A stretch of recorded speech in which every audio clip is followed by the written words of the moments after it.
The Galactic Council had one unspoken rule that every species understood: never underestimate humans. Yet somehow the galaxy kept forgetting. Stanley pushed his maintenance cart through the dimly lit corridors of Station Epsilon 7, his worn boots squeaking against the polished floor. Third shift janitor wasn't glamorous work, but it paid enough to send money back to Earth, and that was all that mattered.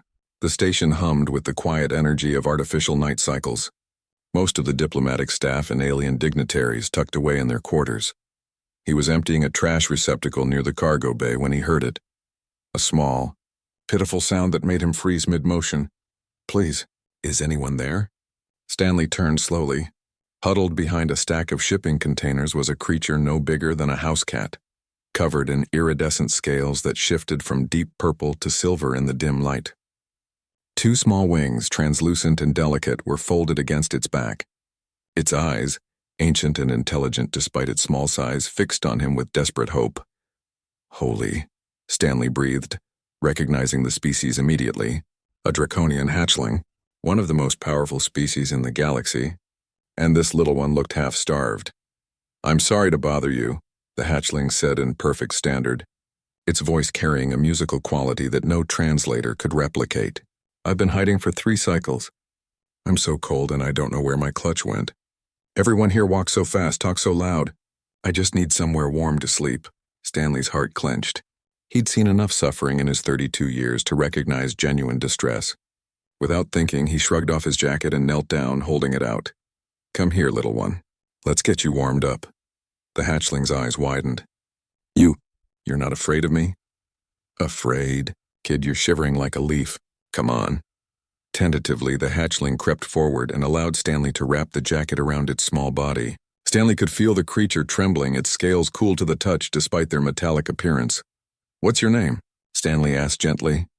"Mabel," the hatchling replied, seeming surprised by the kindness in his voice. "Of the Silvercrest Clutch." Stanley's blood ran cold. Silvercrest wasn't just any clutch, it was royalty among Draconians. This wasn't just a lost child. This was a diplomatic catastrophe waiting to happen. "Okay, Mabel, I'm Stanley. Let's get you somewhere safe and then we'll figure out where your family is." He couldn't take her to his quarters. Too many questions. But the old maintenance office in Section C was rarely used. Warm and had a small cot. Perfect. 20 minutes later, Mabel was curled up on the cot, wrapped in blankets Stanley had borrowed from supply. He'd scrounged up some protein bars and warm tea, unsure what dragon hatchlings ate, but figuring something was better than nothing. "Why are you helping me?" Mabel asked between sips of tea, her small claws wrapped around the cup. "The Xanthari merchants just shooed me away." The Calaxian guards laughed. Even the other humans walked past. Stanley sat down on an overturned crate, his expression thoughtful. "Where I come from, you don't leave kids in trouble.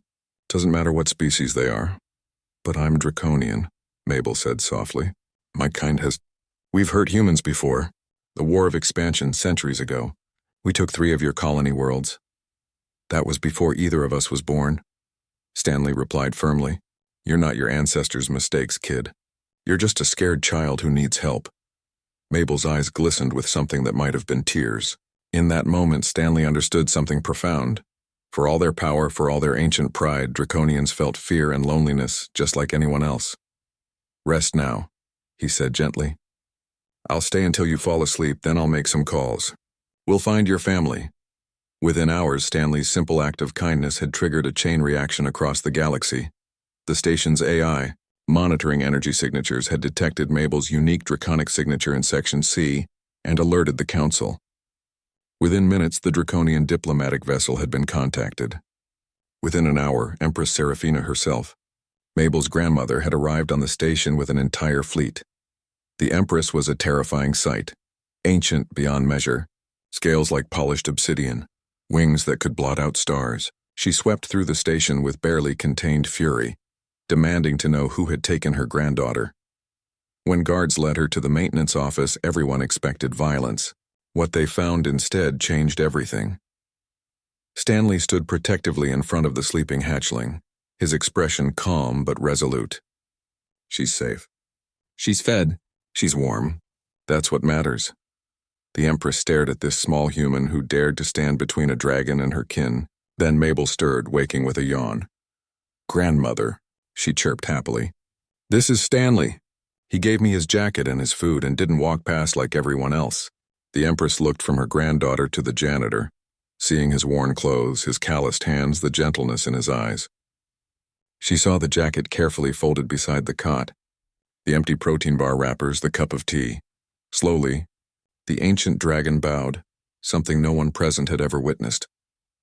"You showed mercy when you owed us none," the Empress said, her voice resonating through the chamber.